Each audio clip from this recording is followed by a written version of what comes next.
What's up guys, MrAlanC here, and we're checking out the 360 dash cam. I'm so excited to get this in my SUV and try it out. It's going to be sweet to see a 360 angle. I just popped open the box and this is what I got looking at me. Looks like it comes with an SD card. I'm appreciating that. Wow, it's a big one. Good brand name, Lexar. Good size, 128 gigabytes. Wow. Has an instruction manual here. We got some sort of sticker type thing that you can use to stick this to your windshield. You get two of them. Very cool. And we're digging deeper. I see the camera itself in here. Wow, what an incredible unit. So I can see two lenses, and they can rotate. You can rotate these any angle you like, but on the front there's another main lens for looking out the windshield.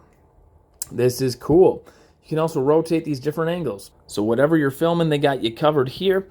We got some buttons on the side, so menu button in the center, arrow keys up and down, power button, and the SD card slot, and a giant screen on this thing. I can't wait to see it plugged in. Let's go get this set up in the car and use some camera footage from it. But I can't do that without showing you guys the screen peel. Everybody loves the screen peel.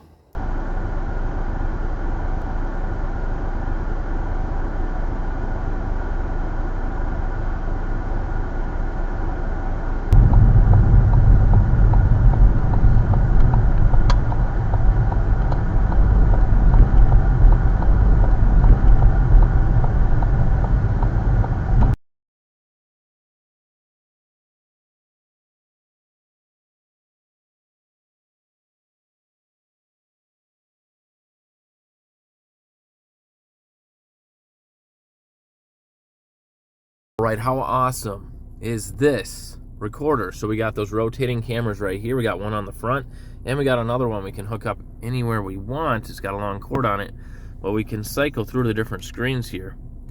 We got one going over our hood. We got one on the right side mirror. I'm sorry, the right side window, passenger window. We got one on the driver window. And then the one in front of us, we can view all three at once if we like. Now this is recording constantly, all three of them. You can get the high quality video of either of the three or all three individually if you like. And you can hook up that fourth camera and set that camera up anywhere you want.